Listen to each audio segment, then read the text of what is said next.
வணக்கம் and welcome to the show interesting info. June 20 இன்னைக்கு international tennis டே அப்படின்னு சொல்லிட்டு ஒரு டே வந்து செலிப்ரேட் பண்ணுறாங்கப்பா. இந்த டென்னிஸை பொறுத்த வரைக்கும் இதோட வரலாறு அப்படின்றது பார்த்தீங்கன்னா 16ஆம் நூற்றாண்டுக்கு முன்னாடிலேருந்து ஸ்டார்ட் ஆகுது. ஃப்ரெஞ்சுக்காரங்க பார்த்தீங்கன்னா இது வந்து பால் அண்ட் கோர்ட் கேம் அப்படின்னு சொல்லிட்டு இதுக்கு பேர் வச்சுருக்காங்க. ஆனால் அப்போ அவங்க விளையாடப்போ இந்த மாதிரியான எக்யூப்மெண்ட்லாம் எதுவுமே இல்லாதனால கையாலேயே தட்டி அடிக்கிறாங்க. பயங்கர டிஃப்ரெண்ட்டாக இருந்திருக்கும்ல. ஸோ அது அப்படியே பார்த்தீங்கன்னா செவத்தில் வச்சு விளையாடுறது அப்படின்ற மாதிரியான ஒரு கான்செப்ட்லாம் மாறி இருக்குது. பட் இதுக்கு எக்யூப்மெண்ட் அப்படின்றதே பார்த்தீங்கன்னா 17ஆம் நூற்றாண்டோட எண்டில் தான் பார்த்தீங்கன்னா எக்யூப்மெண்ட்ஸ்லாம் உருவாகினாங்க.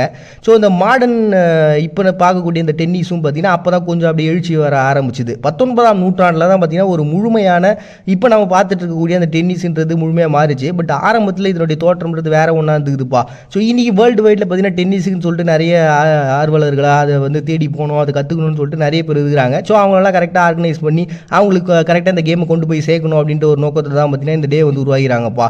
இது வந்து அமெரிக்கன் அசோசியேஷனால் 2014 உருவாக்கப்பட்ட ஒரு தினமாக இன்டர்நேஷனல் டென்னிஸ் டே அப்படின்னு சொல்லிட்டு ஒரு டே வந்து செலிப்ரேட் பண்ணுறாங்க ஜூன் 20. நெக்ஸ்ட் வேர்ல்டு ப்ரொடக்டிவிட்டி டே அப்படின்னு சொல்லிட்டு ஒரு டேங்க. இது வந்து ஒரு அன்அஃபிஷியலான ஒரு டே தான். இந்த ப்ரொடக்டிவிட்டி அப்படின்றது பார்த்தீங்கன்னா இந்த பொருளாதார ஏற்றுமதி இறக்குமதி எல்லாமே பார்த்தீங்கன்னா ஒரு நாட்டோட டெவலப்மெண்ட்டை குறிக்கணும் அப்படின்னா அது நல்லபடியாக வளர்ந்து வரணும். ஸோ அது வளர்கிறதுக்கு பார்த்தீங்கன்னா ஏகப்பட்ட விஷயங்கள் இருக்குது. நம்ம நல்லா உழைச்சா மட்டும் நமக்கு பணம் கிடச்சிருமா அப்படின்னா கண்டிப்பாக கிடையாது. அதில் ஸ்மார்ட் ஒர்க்லாம் பண்ண வேண்டியிருக்கும். ஸோ யார்கிட்ட எப்படி பேசணும், நம்மளுடைய பொருள் எந்த அளவுக்கு தரமாக இருக்கணும். ஏன்னா தரமான பொருளால் மட்டுமே வந்து ஒரு பெரிய லெவலில் இப்போது மாற்றத்தை கொடுக்க முடியல. விளம்பரன்ற ஒரு கான்செப்ட் வேறு வந்துச்சு.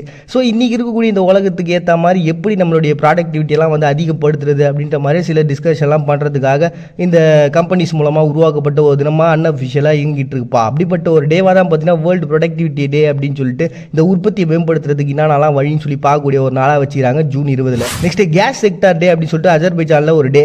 இந்த அஜர்பைஜான் சொன்ன உடனே நீங்கள் உடனே ஞாபகம் வந்துடணும், நம்ம இல்காம் அலியேவ் அப்படின்ற ஒரு பர்சன் தான் இந்த டேவும் உருவாக்கிறாரு.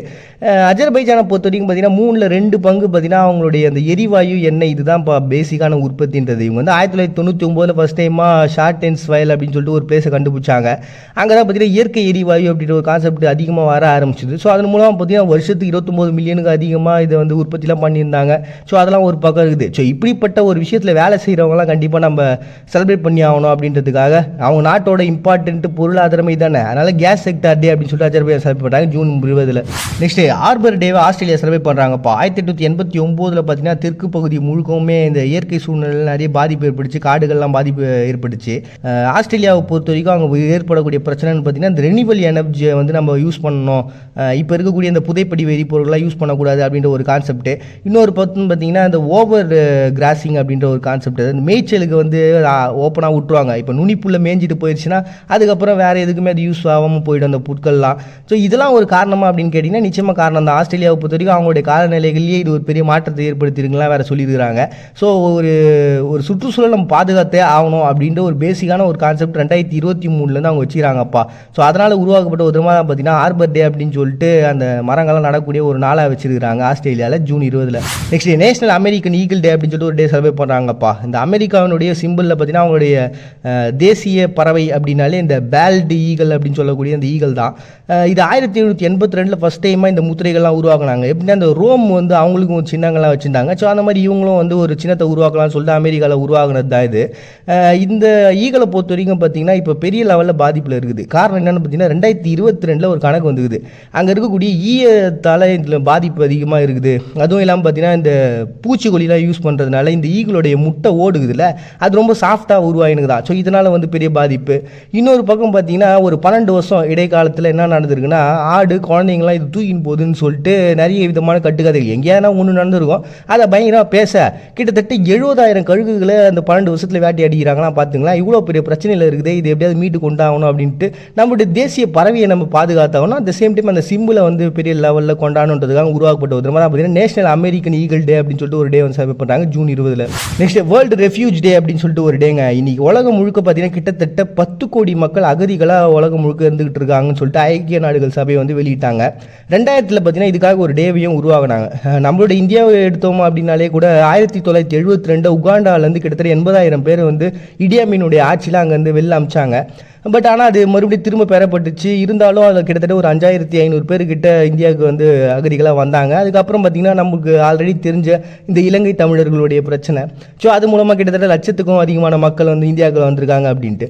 ஸோ இப்படி இந்த அகதிகள் அப்படின்றது நம்ம நாடு மட்டும் இல்லை, உலகம் முழுக்க இருக்கக்கூடிய பல நாடுகளில் இந்த மாதிரியான மக்கள் இடம்பெயர்ந்து போகிறது அப்படின்னு நடந்தா இருக்குது. அவங்களுடைய வாழ்வாதாரத்தையும் அவங்களுடைய ஃபியூச்சரையும் மனசில் வச்சுக்கிட்டு அது என்னென்ன நடவடிக்கைகளாக எடுக்கலாம்னு சொல்லிட்டு அதுக்காக உருவாக்கப்பட்ட ஒரு தினமாக தான் பார்த்தீங்கன்னா ஐக்கிய நாடுகள் சபைகள் எல்லாம் ஒன்றா உட்காந்து பேசி உருவாக்கின ஒரு தினமாக இந்த வேர்ல்டு ரெஃப்யூஜ் டே அப்படின்னு சொல்லிட்டு ஒரு டே வந்து அனுசரிக்கிறாங்க June 20. Next national flag day அப்படின்னு சொல்லிட்டு அர்ஜென்டினாப்பா. இது வந்து மேனுவல் பெல்கிரானோ அப்படின்ற ஒரு பர்சனு. இவர் தான் பார்த்தீங்கன்னா இந்த கொடியை உருவாக்குனார். அட் த சேம் டைம் உங்களுடைய சுதந்திர போராட்டத்துக்கான முக்கியமான தலைவர்கள் இவரும் ஒருத்தர். அவரோட நினைவாக தான் பார்த்தீங்கன்னா இந்த ஒரு டே வந்து உருவாக்கிறாங்க. அப்படி நேஷனல் ஃபிளாக் டே அப்படின்னு சொல்லிட்டு அர்ஜென்டினா செலிப்ரேட் பண்ணுறாங்க ஜூன் 20. நெக்ஸ்ட் மெரிட்ஸ் டே அப்படின்னு சொல்லிட்டு எரித்ரியாவை பொறுத்த வரைக்கும் 1890 இத்தாலியோட கண்ட்ரோலில் இருந்தாங்க. அதுக்கப்புறம் பிரிட்டிஷோடைய ஒரு பாதுகாவலராக இருந்தாங்க. அதுக்கப்புறம் ஐக்கிய நாடுகள் சபைனா டிசைட் பண்ணாங்கன்னா இவங்களை எத்தியோப்பியாவோட சேர்த்து விட்டலாம் அப்படின்னு சொல்லிட்டு நினச்சிருந்தாங்க.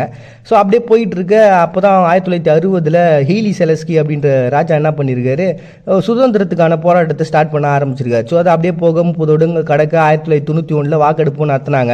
இந்த மாதிரி நமக்கு தனியாக ஒரு நாடு வேணுமா இல்லை இவங்களோட சேர்ந்துருக்கலாமான்ட்டு. ஸோ அதில் வந்து ஒரு வாக்கெடுப்பில் ஒரு வெற்றி அடைஞ்சாங்க. அது மூலம் எரித்திரியா தனியாகவும் வந்துச்சு. இருந்தாலும் இதுக்கு நடுவில் நடந்த இந்த போர்கள்லாம் கிட்டத்தட்ட 60,000 90,000 மக்கள் வந்து இறந்து போயிருக்கலாம் அப்படின்னு சொல்லிட்டு குறிப்புகளாக இருக்குது. அவங்களுக்கு ஒரு நன்றி நம்ம செலுத்தி ஆகணுமே அப்படின்னு சொல்லிட்டு மெரிட்ஸ் டே அப்படின்னு சொல்லிட்டு ஒரு டே வந்து அனுசரிக்கிறாங்க எரித்ரியா ஜூன் 20. சிறந்த எதிரிகளை கொண்டவர்கள் தான் சிறந்த மனிதர்கள் ஆகிறாங்க. முடிஞ்ச வரைக்கும் நல்ல எதிரிகளை உருவாக்கிக்கோங்க. மறுபடியும் எல்லாரும் நாளைக்கு வந்து சந்திக்கிறார். அது வரை உங்கள்கிட்ட விடைபெறுவது நான் உங்கள் பாண்டியன். நீங்கள் பார்த்துட்டு இருக்கேன் இந்த நிகழ்ச்சி இன்ட்ரெஸ்டிங் இன்ஃபோ.